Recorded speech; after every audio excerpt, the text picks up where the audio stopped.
Thanks again to my panel and the UN representatives from Sokovia. The issue of more government control and transparency when it comes to our superpowered citizens is going to continue to be a hot-button topic, especially in the wake of what we all saw happen in that part of the world. Now we revisit a story from a few years back, the case of cybercriminal and self-proclaimed whistleblower Scott Lang, a multi-million-dollar robbery that took place at San Francisco tech giant VistaCorp. As some viewers may remember, the former VistaCorp employee, Scott Lang, was convicted in the burglary and made headlines for his choice to funnel a majority of the stolen money back to VistaCorp customers. Now, after serving just 3 years of a 5-year sentence, Lang is scheduled to be released from San Quentin on July 17th. Lang made multiple claims against the industrial giant, stating they had been robbing their own clients of millions. However, an SEC investigation found no proof of these allegations. I'll be bringing you the first interview with Scott since his conviction. He'll join us live from San Quentin before his scheduled release next week. Be sure to follow WHIH right here and online for more of this story. I'm Christine Everhart. Thanks for watching.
Mr. Cross, thank you very much for sitting down with me today. You have worked at Pemtech your entire adult life. Now, you might say I was drafted in the first round. After graduating from MIT at 20 years old as valedictorian, correct? Well, they don't draft the stupid kids first. So what drew you to Pemtech? Research, way ahead of its time. But what truly blew me away was what I found in Pemtech's cold storage. Archives of abandoned projects and suspended R&D. Sometimes the past just needs a fresh set of eyes. Since you took the reins at Pemtech, it has become highly profitable. And we're very proud of that. But Pemtech has yet to roll out a single new product during your time as CEO. Is there a question? Simply, how does a company stay profitable without new products and advancements? Pemtech's shareholders are very happy with the movement of our current projects and our strategy to stay heavily invested in futures tech. And I'll also say to the people of San Francisco and the world, they can plan on Pemtech unveiling a new venture this summer that I think they'll find astonishing. We all know Dr. Pym is a legend in the tech community, but he's associated with another kind of legend, his rumored involvement with the government and specifically SHIELD. Is that the history you were alluding to earlier? Hank has lived a very colorful life, to be sure. And as for the SHIELD rumor, well, it's quite a rumor. Do you have a response to those who say you pushed Hank Pym out of his own company? Am I speaking to one of those people right now? I'm not making any accusations, but as I'm sure you know, some people have. Hank Pym was my friend and mentor. But mentors are meant to nurture their protege's potential, not stunt it. The business world can be a harsh place, filled with difficult decisions. I was hired because of what I could bring to the company. That's where my loyalties lie. No one is better suited than me to take PimTech to where it needs to go. And where are you taking it exactly? Looks like that's my time. Many thanks, Darren. We will all keep an eye out for that later this summer. Please do. We plan on keeping our word.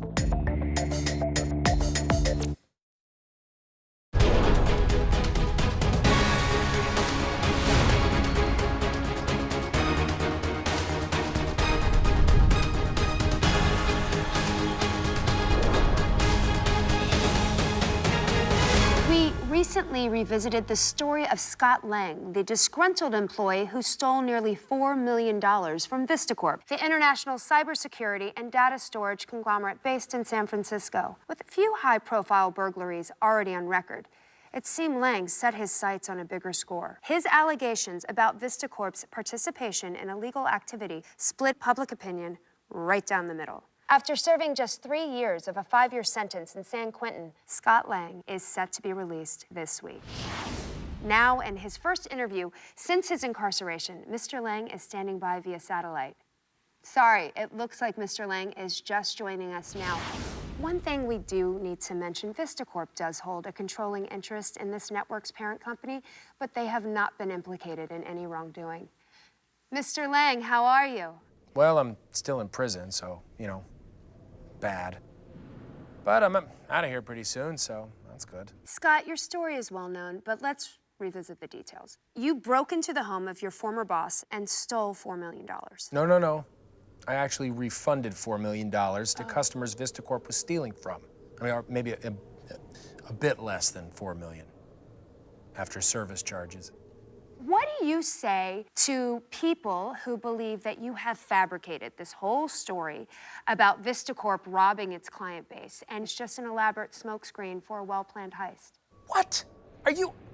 Look, where do you people get your information, huh? What kind of news organization is this? Oh, no, that's right, yeah, one that's owned by VistaCorp.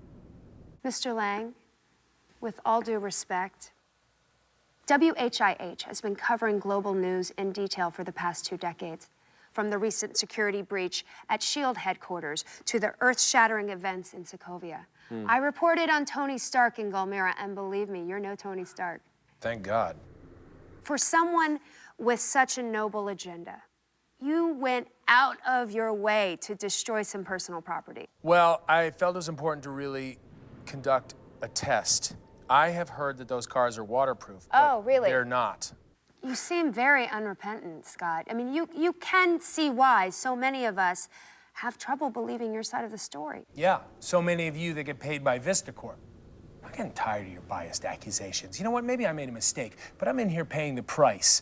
Every step of the way, my name's been dragged through the mud by the media, and now I'm locked away from my family, and I'm the only one that's facing any consequences. That is pissing me off.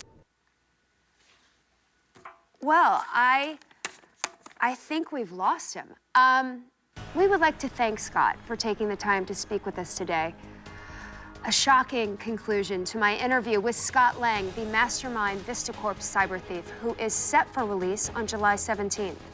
I'm Christine Everhart, and as always, thanks for watching Newsfront.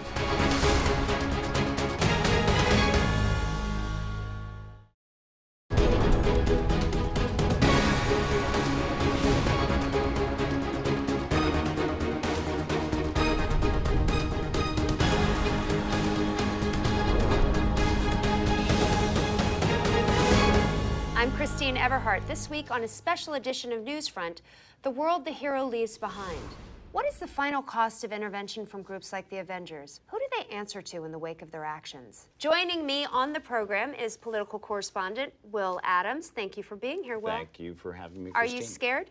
No, Okay. we're friends, so and friends who disagree. So this is going to Let's be get at interesting. it. Let's do Okay. Our superpowered advocates have intervened time and time again in international incidents to great effect. But who accounts for the devastation they leave behind? Well, the question for me, Christine, isn't if or even should our heroes be allowed to operate independently. It's why shouldn't they?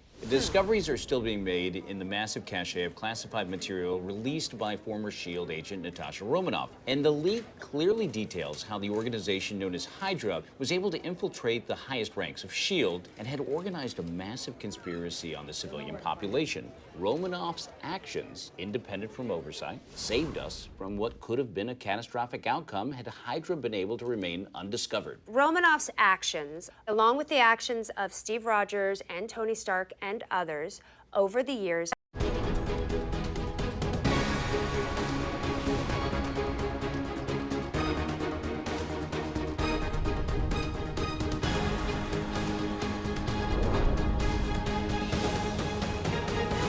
Hello, I'm Christine Everhart. I'm Will Adams. Superheroes like Steve Rogers and Tony Stark routinely leave behind considerable and costly destruction to property during the course of their various exploits. We decided to ask you, the viewer, whether or not there should be a special tax to pay for damages these heroes caused during what Christine described as exploits, but I refer to as the times they saved us all. But the question remains, should the financial responsibility fall on the people causing the damage or the citizens who are left to pick up the pieces? Yes, you all need to decide whether or not you'd rather pay more taxes or be alive. We hit the streets to hear from you. I don't have a cool shield or a flying suit of armor, and I can't fight, but I can clean up. They put their lives on the line to save us, and not a lot of people would do that. They do a lot of good, but innocent people had to pick up the pieces. Tony Stark's got enough money to fix New York 10 times over. Obviously, they should pay for it. I was in New York during the invasion. Seeing what the Avengers did, I'm proud my tax dollars are helping with reconstruction. As you can see, mixed reactions all around. This has been a special report from WHIH. For news on this topic and others, Google search WHIH online and follow us on Twitter. I'm Will Adams. And I'm Christine Everhart. Thank you for watching.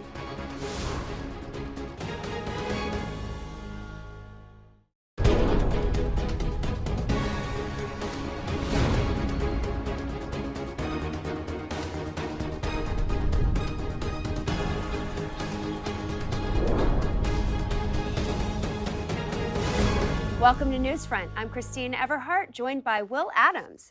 Good to be here. Hello. Hi, how are you? Welcome. Thank you. The financial cost of the cleanup effort in Washington, D.C., New York City, and Sokovia has crossed the $1 trillion mark.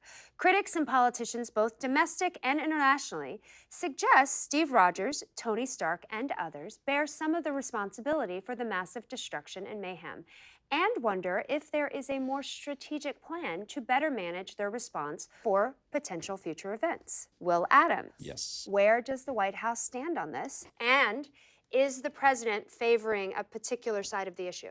Well, so far, the Ellis administration has been careful not to publicly express a viewpoint as of yet. But today, President Ellis was on hand to commemorate the massive cleanup effort in Washington, D.C., following the destruction of the SHIELD headquarters. And he made a point of singling out the heroic deeds of both Steve Rogers and Sam Wilson during the situation. The White House has always been very clear that those responsible for that incident have been neutralized thanks to Mr. Rogers and his colleagues.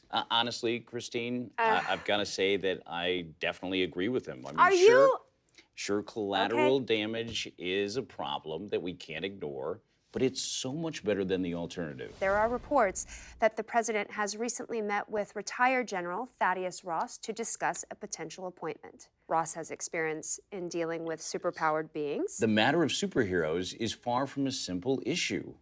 Certainly not as simple as superheroes are good and unimaginable threats are bad, and that's what you're boiling it down to. That's not what I'm boiling it down to, but go ahead, continue. It goes without saying that Captain America and others have been effective in many regards, and you can't deny that. I don't agree with you. You have to remember, President Ellis is first and foremost a politician. The international pressure is clear. A closed-door meeting with General Ross basically confirms that. I think the president and agencies around the world have an imperative to step up now and figure out a means to work with these heroes so future responses are handled in a more disciplined manner. Think about it this way. If it happened right now, over our heads, you don't want to hear that there's a meeting in session. You want to hear that help is on the way. Captain America is coming. That's what you want. That's what everybody wants. Well, it doesn't look like we're going to solve this today, right now. But as part of our ongoing coverage, we will have President Ellis himself here to share his opinions, and that should be very interesting. That's a huge score. Congratulations. Thank you. For news on this topic and others, Google search WHIH online and follow us on Twitter. I'm Christine Everhart on behalf of Will Adams. Thank you for watching.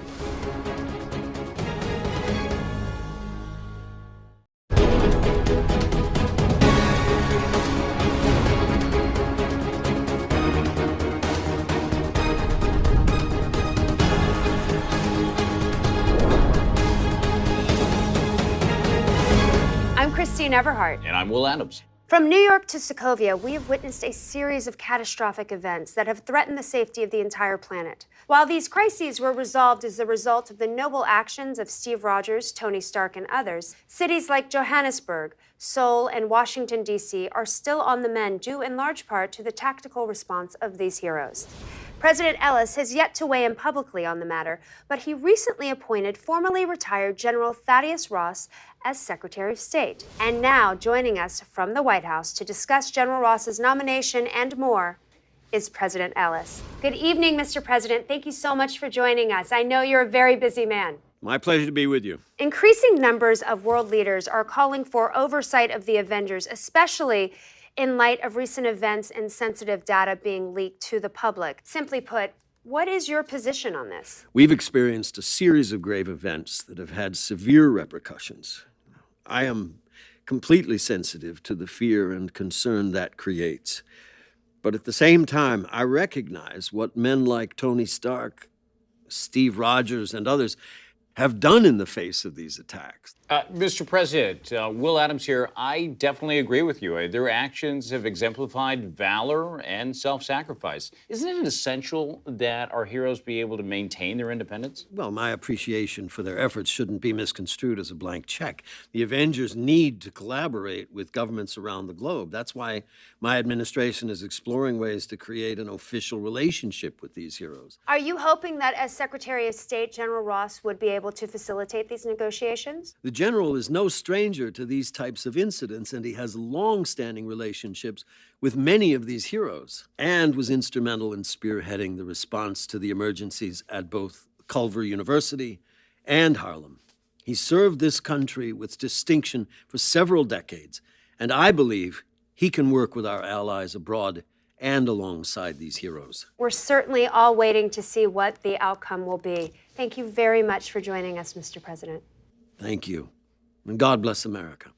I wouldn't mind hearing from our heroes directly, as they're the ones who have seen firsthand what government oversight can lead to. I can't believe I'm about to say this, but I totally agree with you. Yes, let's get Tony Stark in here. Tony Stark. It's probably more difficult to get than President Ellis, unfortunately. I would take Captain America as well. Really interesting stuff here.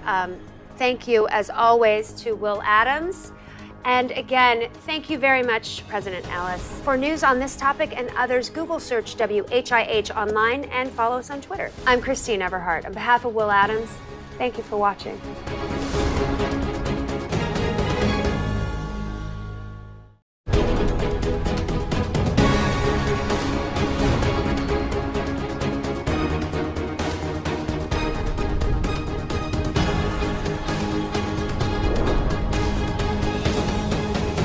It's been several hours since the incident in Lagos, Nigeria. Information is sparse, and the full extent of the damage is still unknown.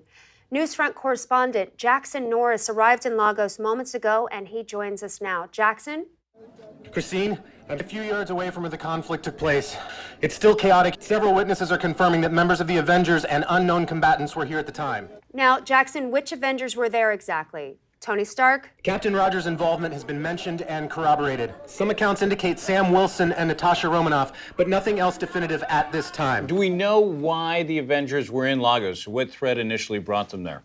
Will, that's still unconfirmed. There was also an incident at a military compound. Local media speculation is pointing towards former SHIELD agent and now mercenary Brock Rumlow. Well, given the extent of Rumlow's crimes, are you thinking he was the Avengers' likely target? Again, it's hard to say. Okay, I'm sorry, just Jackson, let me interrupt you. Breaking news in from Washington. We now go live to the White House where President Ellis is speaking. Good evening, ladies and gentlemen. I've just been briefed on the developing situation in Lagos, Nigeria. Secretary Ross has contacted their president and assured him that we will do whatever it takes to support our friend and ally. It is crucial that we unite and stand together to ensure that peace and security prevail over chaos and fear. In the coming days, my administration will work directly with the United Nations to find the people responsible for this catastrophe and hold them accountable to the full extent of the law. With courage and with compassion, the international community will help support Lagos during their time of need. Thank you, and may God bless. Well, that was President Ellis moments ago live from the White House, issuing a very strong statement about the Avengers.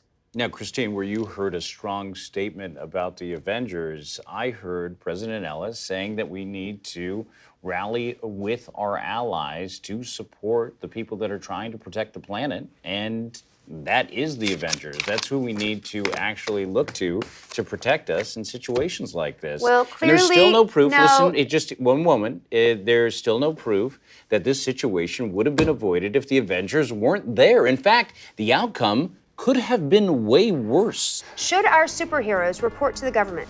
Let us know by Google searching WHIH online and follow us on Twitter. I'm Christine Everhart on behalf of Will Adams. Thank you for watching.